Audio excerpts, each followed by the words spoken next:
Eu quero convidá-los para lermos juntos o Salmo 128, que vai ser colocado na sua tela.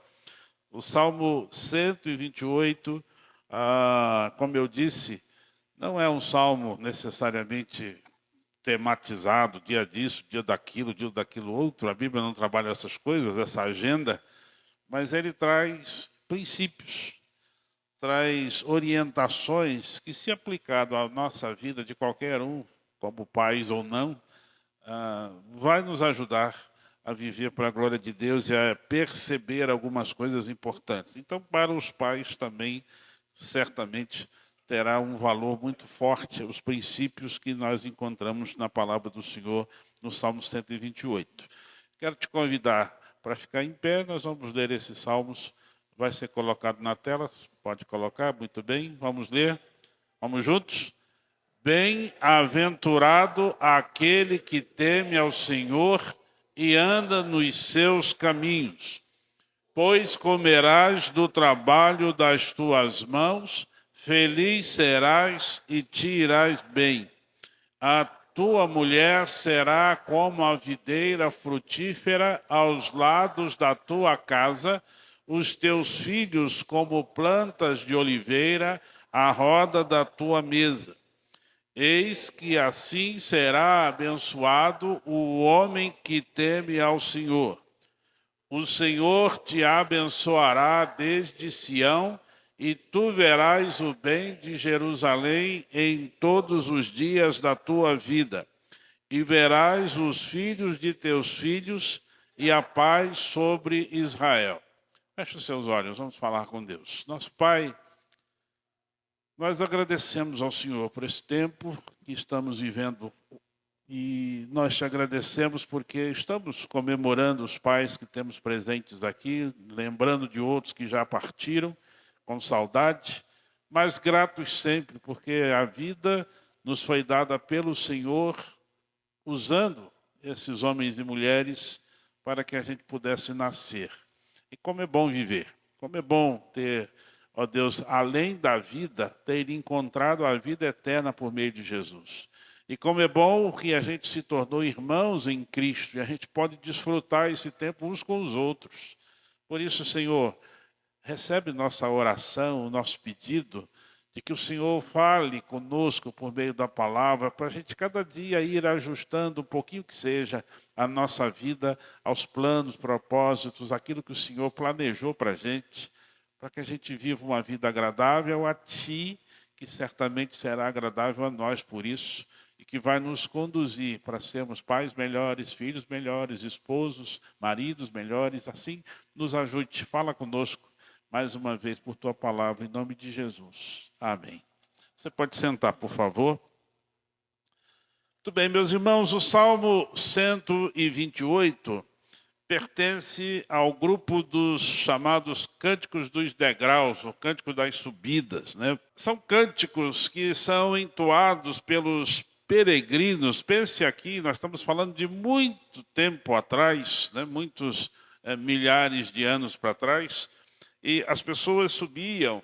Jerusalém fica numa montanha, então as pessoas subiam pelas estradas sem qualquer tipo de pavimento, né? Com seus animais e seus parentes caminhando ali, e subiam cantando, quando iam para Jerusalém participar de algumas das festas anuais, né, que existia lá em Jerusalém.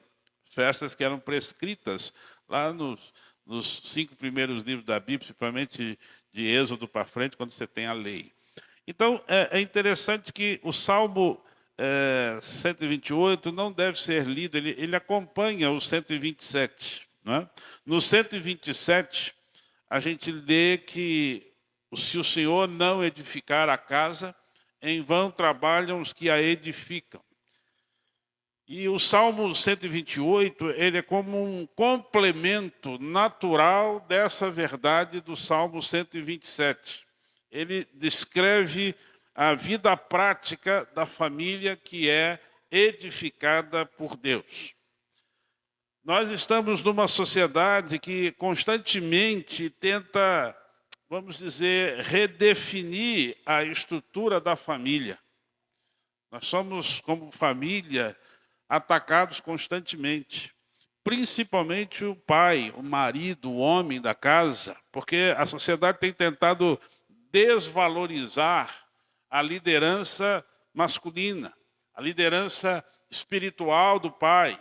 E este salmo traz para a gente o resgate desse plano original do nosso Criador.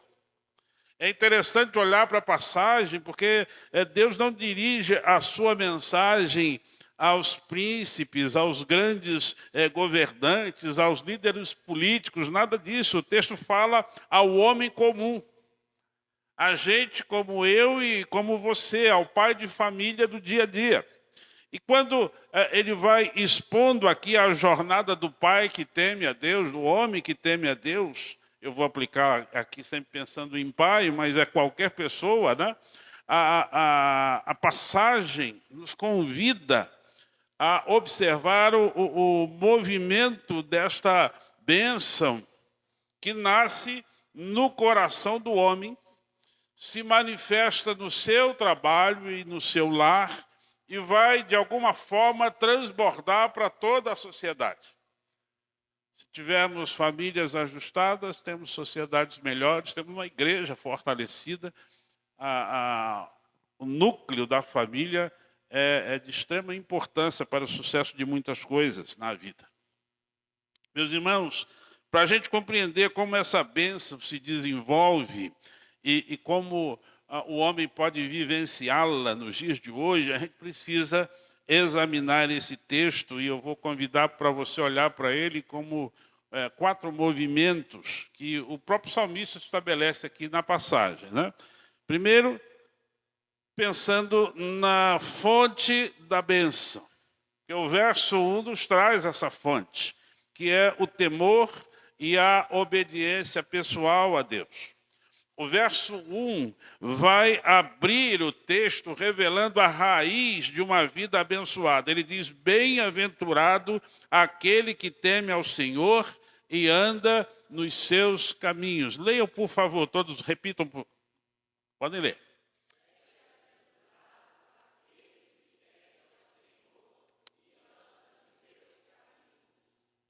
Observe, meus irmãos, que essa ideia de temor, no contexto das Escrituras, a palavra temor tem a ideia de medo, mas aqui não é qualquer tipo de medo. Talvez não seja medo de punição, necessariamente, mas mais do que isso, uma coisa além disso, né?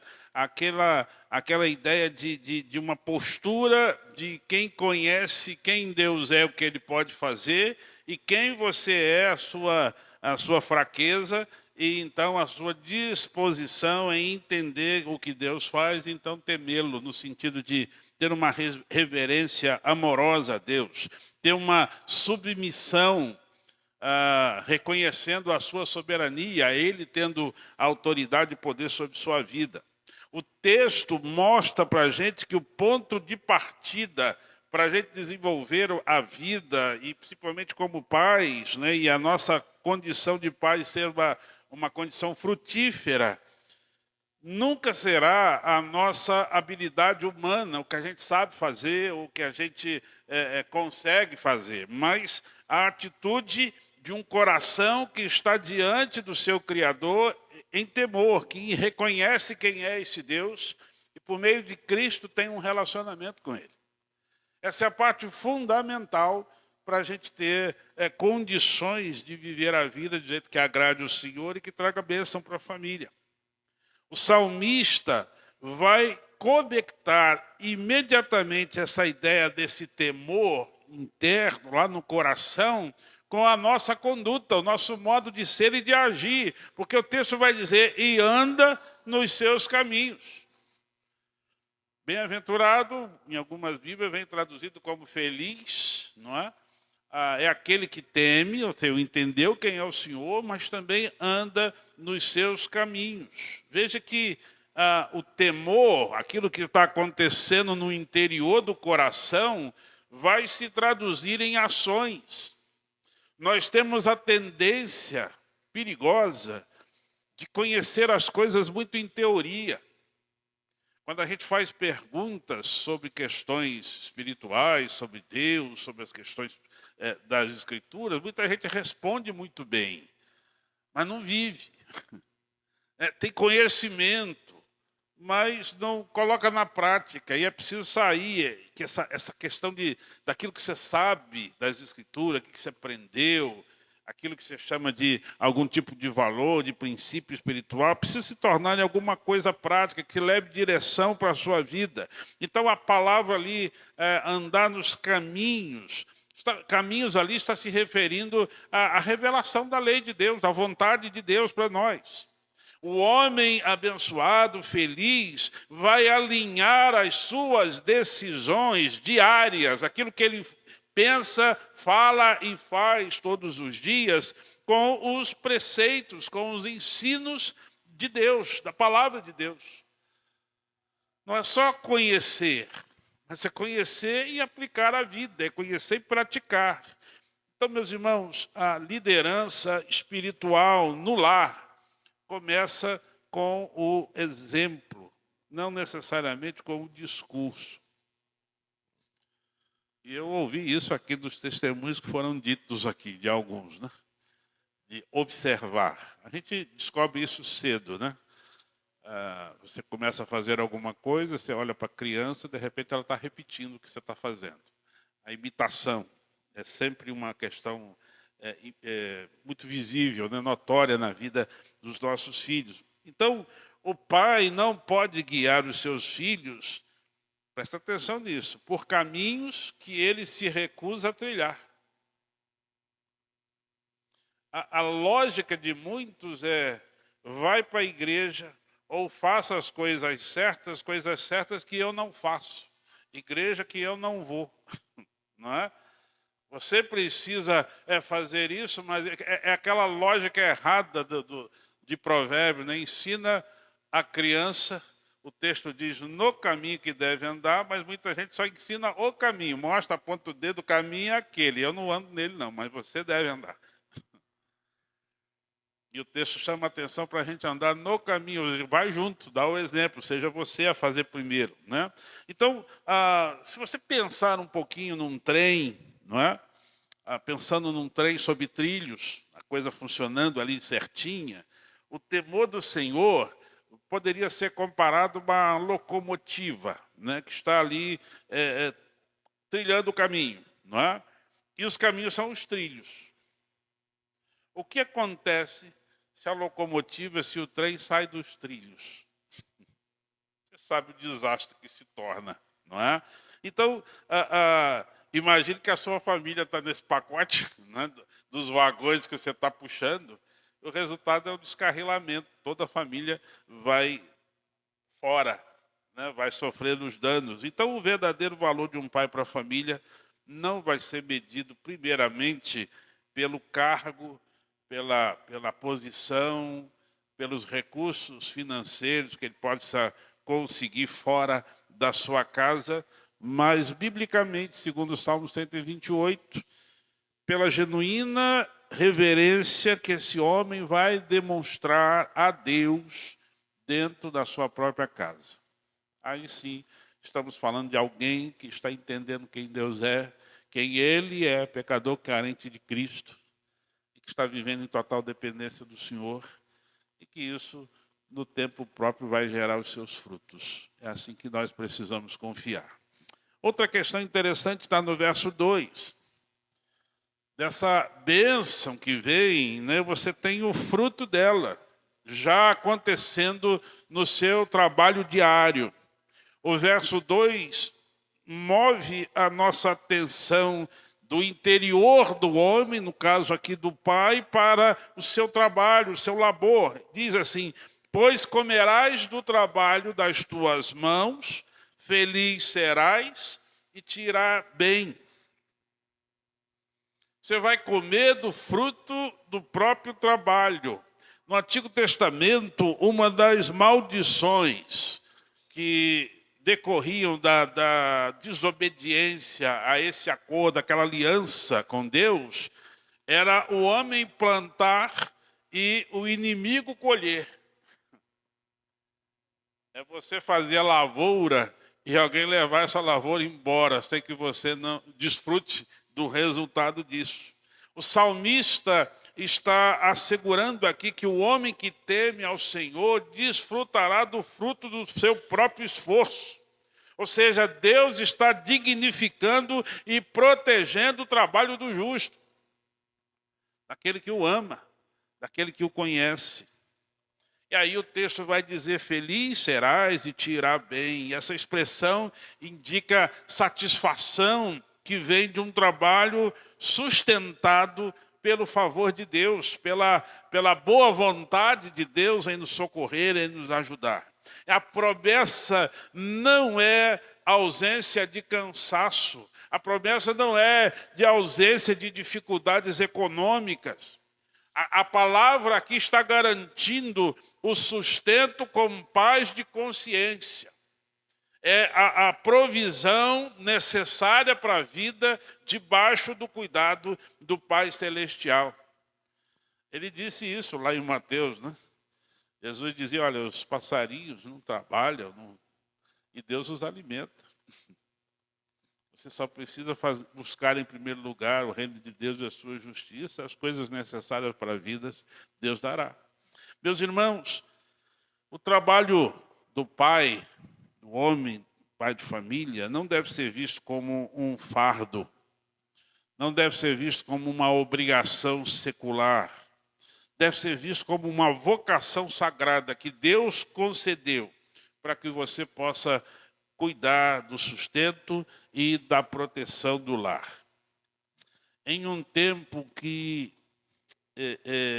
a nossa cultura está oscilando entre gente preguiçosa, né, que só quer depender do governo, e de gente que está obsessiva com o seu trabalho, trabalha demais, tudo é ver se consegue ter um pouco mais de renda. A palavra de Deus está nos convidando para o equilíbrio. Ela está dizendo que você que é pai, o homem, deve trabalhar com diligência, mas que a sua confiança precisa estar na provisão do Senhor. Tem gente que confia na sua própria força, na sua própria capacidade. Mas quem é você para garantir que estará vivo daqui a pouco? Ou quem é você para garantir se estará bem? Todos nós aqui, imagino que, posso dizer isso, todos nós, já passou por algum momento em que estava muito bem e daí a pouco está passando mal. Daí a pouco veio uma dor paralisante que você teve que ficar de cama ou ser levado a um hospital às pressas. É isso? Você não tem controle sobre isso. Quantas pessoas que você se admira quando diz morreu, você fala, poxa, mas eu estive com ele ontem, estava tão bem. Não é? Não temos controle sobre isso. Precisamos depender totalmente de Deus. Temos que trabalhar com dedicação, mas dependentes de Deus. Então, a verdadeira prosperidade do trabalhador cristão, aquele que ama o Senhor, que tem Jesus no coração, não é medida pela quantidade de bens que ele conseguiu acumular. A ideia é que ele meça essa prosperidade pela capacidade de comer o necessário, o pão que ganha, né, com o suor do seu rosto, com gratidão, com paz de espírito, ao lado da sua família, daqueles a quem ele ama e de quem é amado. Outra questão importante, versos 3 e 4, é a manifestação da bênção na intimidade do lar. Os versos 3 e 4, que está ali na tela, a leite dessa passagem parece que está entrando no ambiente doméstico. Observe as expressões, né, aos lados da tua casa, ao redor da tua mesa. É interessante a gente pensar nisso, né? São figuras agrícolas que têm uma riqueza de significado para a gente pensar aqui no contexto do antigo Israel. Veja que o salmista diz que a esposa é como uma videira frutífera. Bíblia tem umas comparações que se você sair dizendo para as pessoas hoje, vai dar problema, né? Salomão olhou para a esposa dele e diz: as éguas do carro de Faraó te comparam. Fala isso hoje, você vai ver que vai dar muita briga, muito tapa, muita coisa acontecendo, né? Não dá para você usar expressões lá de cantares de Salomão para usar como poesia, né? Tem que entender a tradução melhor. Mas veja, na Palestina antiga, a videira era símbolo de alegria, era símbolo de refrigério, de vitalidade, de coisa boa. Então, o texto está descrevendo a esposa florescendo no interior do lar, debaixo dessa liderança amorosa de um homem que tem Deus no seu coração, que está aplicando na vida os ensinos do Senhor. Então, esse homem se torna alguém protetor, que teme a Deus. E aí o texto está dizendo, olha, a mulher não vai definhar, ela vai desabrochar. Ela vai trazer alegria e consolo para casa. Depois ele diz, os filhos são como plantas de oliveira. Outra coisa para você pensar, porque a oliveira é uma das árvores mais valiosas do Oriente Médio. Meus irmãos, a oliveira cresce devagar, é resistente e produz brotos ao redor do seu tronco principal, e esses renovos, vamos dizer assim, vão garantir futuras colheitas. Você tem oliveiras milenares, né, naquela região de Israel. Os filhos não são, então, meus irmãos, retratados como um encargo pesado. Até na igreja a gente tem que tomar cuidado, né? Porque às vezes as pessoas vão fazer uma classinha para levar as crianças. Parece que as crianças são um peso. Né? Vamos trancá-las em algum lugar enquanto a gente fica tranquilo para não ter que ouvir as crianças. Deixa as crianças, não tem problema não. É mais difícil é você, que não, às vezes não educa o seu filho. Esse é o problema. Eu vou te dar essa dica, né? Seu filho está com você e a criança, senta ele perto de você. Não deixa solto. Se ele vai andar, você chama atenção. Não é? Você é o responsável por ele. Você que precisa orientar o seu filho.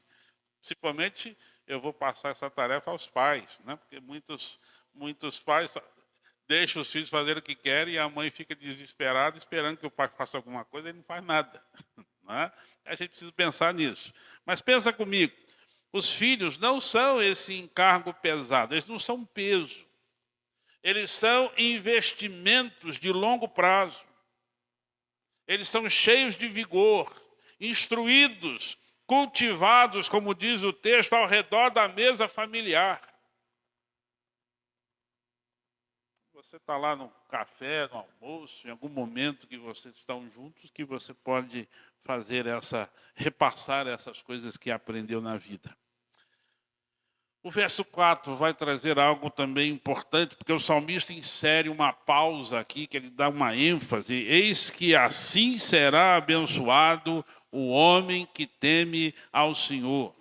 Ele está reafirmando que o ambiente de harmonia e de vigor na família não é fruto do acaso, não acontece do nada. Ou seja, é resultado direto da bênção de Deus sobre o homem que ama e que teme a Deus. É resultado disso. Né?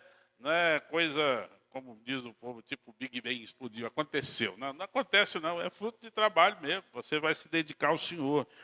A mesa da refeição, por exemplo, pode se tornar um momento, né, importante, talvez um dos mais importantes na vida da sua família, ao redor ali do ambiente da mesa, que vão brotando os brotos de oliveira, que são os filhos, né?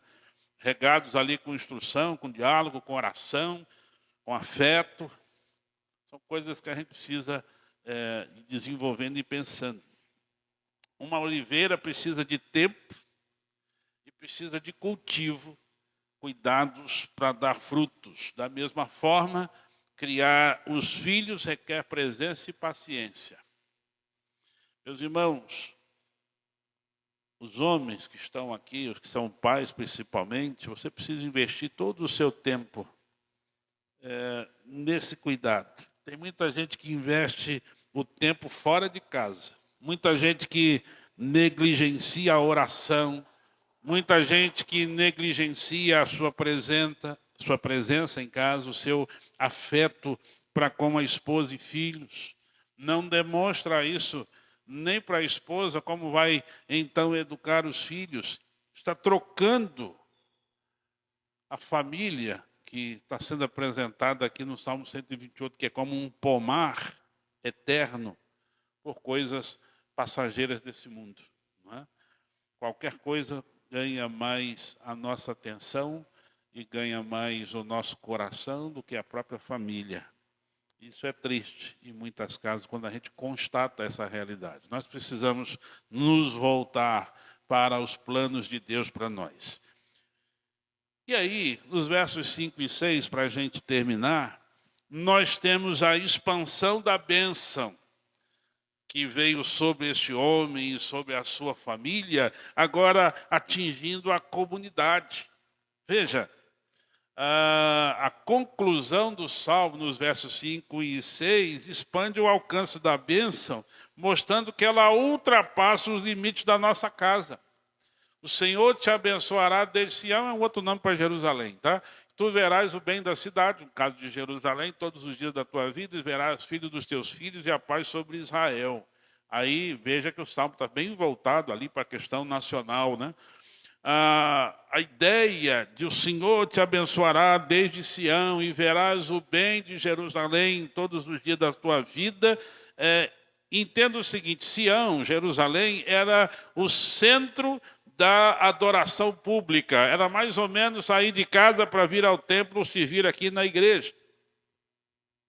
Só que a lógica é que lá em Jerusalém, onde estava o templo, seria o local que Deus escolheu para ali fazer habitar o seu nome. Não ele, mas o seu nome, né? Porque ele não mora em templos, né? Mas o nome dele era adorado ali. Então, a bênção que vem do Senhor, que alcança a família, vai chegando em famílias tementes a Deus, vai tornando essas famílias mais fortalecidas desse relacionamento com o Senhor, vai gerando filhos envolvidos com o Senhor e vai alcançando a cidade. Famílias tementes a Deus fortalecem a cidade e fortalecem a comunidade de fé, no caso a igreja. Então, a saúde da igreja local depende diretamente da saúde espiritual dos lares que compõem a igreja. É por isso que a gente está sempre nos cultos de oração aqui nas quarta-feiras ou terça-feira lá na Forândia, orando, chorando pelos nossos filhos. É isso? Sempre lembrando deles, sempre um pai ou uma mãe apresentando os seus filhos, clamando ao Senhor por salvação, por restauração e tal, por essas vidas, porque nós entendemos que a coisa é bem maior do que simplesmente a nossa família. Aquilo que a gente tem, que já conhece, que a gente vive para o Senhor, a gente quer que os filhos tenham igual. É bom quando a gente vê os filhos todos envolvidos com o Senhor, mas não é a realidade de toda a família. Alguns de nós já experimentou a tristeza de ver os filhos desviados. Alguns de nós já experimentou a tristeza de ver os filhos que não se converteram. E há famílias em que os pais e as mães oram e choram constantemente e morrem e não veem os filhos convertidos. Não é verdade? A gente fica aqui, por exemplo, homenageando os pais, e quem não tem fica, né, chupando o dedo, porque não tem mais pai para homenagear. A gente fica só na saudade, né? E a gente tem a alegria de lembrar deles, né? E de corresponder com algum tipo de coisas que a gente aprendeu, tentando aplicar à própria vida. Mas veja que famílias ajustadas, igreja é melhorada, é fortalecida, a sociedade é fortalecida. Irmãos, as nossas decisões como pais deixam marcas que vão muito além da nossa própria vida. Quando um homem decide temer a Deus por meio de Cristo e decide conduzir sua casa nos caminhos do Senhor, ele não está mudando apenas o seu presente, ele está alterando o curso da história dos seus filhos, netos e da sua igreja. O legado de um pai fiel é como uma pedra lançada em um lago tranquilo. As ondas do seu exemplo continuam se espalhando muito tempo depois que a pedra já afundou. Você já viu isso, né? Você joga aquela pedrinha, tem umas que a gente fica jogando para ver se elas saltam, né? Mas se você soltar só uma pedra na água, você vai ver que vai saindo uma ondinha pequenininha que vai se espalhando e vai longe. É isso. Quando você escolhe servir ao Senhor, seu exemplo, a sua vida vai trazendo bons resultados, vai influenciando de alguma maneira. Pode ser que os filhos, você não é obrigado pela conversão de seus filhos, pode ser que eles simplesmente não queiram. Nós temos um exemplo bíblico de Deus criando o ser humano e ele se rebelando contra o pai ideal, que é Deus. Mas isso não nos isenta de fazer, de temer ao Senhor e de trabalhar para que os nossos filhos, filhas sejam alcançados pelo milagre da salvação e percebam, né, olhem para a gente, percebam alguém que está buscando o Senhor para servir de exemplo. Meus irmãos, o Salmo 128 tem um quadro claro da paternidade segundo o coração de Deus. O texto não está falando necessariamente assim tão claramente, né? Mas ele está dizendo do homem, do pai de família. Então, a verdadeira grandeza de um pai não será medida pelas conquistas profissionais, não será medida pelos títulos que ele acumula, nem mesmo será medida pela riqueza material que ele deixa, mas pela sua fidelidade em temer ao Senhor e em andar nos caminhos do Senhor todos os dias da sua vida. Eu quero então, como sempre fazemos, deixar 4 coisinhas para você pensar durante a semana. Primeiro, priorizar a sua vida de comunhão com Deus. Pensa comigo, se você quer sua família abençoada, comece examinando o seu próprio coração. Desenvolva uma vida de oração e de leitura da palavra de Deus. Seja o primeiro a se arrepender, o primeiro a pedir perdão e a demonstrar temor ao Senhor dentro de casa. Tem muita gente que sempre está certa. E aí, quando erra, tem dificuldade de pedir perdão. Só que quando você pede perdão para um filho, por exemplo, de um erro seu, você também está ensinando. Você está ensinando para ele que quando a gente erra, a gente pede perdão. E a gente não é perfeito, a gente vai errar. Pode demorar. Mas a gente erra. Peça perdão. Seja o primeiro a fazer isso para dar exemplo. Outra coisa, cultive o seu lar com intencionalidade. Valorize a sua esposa como parceira de vida e bênção de Deus. Invista tempo de qualidade com seus filhos. Gaste um tempo com eles. Entenda isso não como gasto, mas como investimento. Ore com eles, por eles. Ensine-os a ler as Escrituras. Converse, ouça suas lutas. Esteja presente. Às vezes, eles nem querem, mas a gente precisa insistir. Outra coisa, enxergue o seu trabalho como culto a Deus. Meus irmãos, trabalhe com honestidade, com empenho, mas viva a vida confiando na provisão de Deus. Sempre é Deus que nos garante tudo que a gente precisa.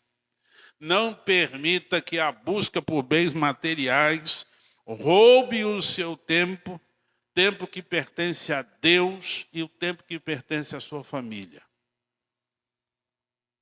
Senão você vai se encaixar lá no Salmo 127, quando ele diz: inútil é levantar de madrugada, repousar à tarde e comer o pão que penosamente você está ganhando.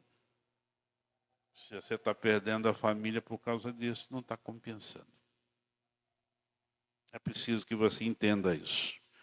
Agora, construa um legado. Veja, lembre-se que a sua fidelidade vai impactar seus filhos, seus netos e vai impactar a igreja. A gente ouviu isso de alguns filhos aqui, dizendo isso: eu observo você, o seu exemplo que você falou e eu guardei. É assim, meus irmãos, que funciona. E outra, mesmo que os filhos falhem, se desviam, andem por caminhos tortuosos e tal, lá no coração tem aquelas coisas que você falou, está lá guardado, né? Mais cedo ou mais tarde, quando a coisa aperta, aquelas palavras vêm, aqueles exemplos virão, e essas coisas vão sendo como sementes que vão produzir os seus frutos no tempo certo.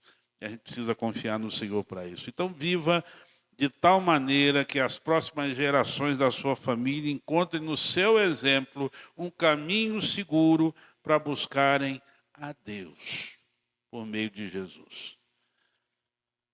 É isso que eles precisam ver em você.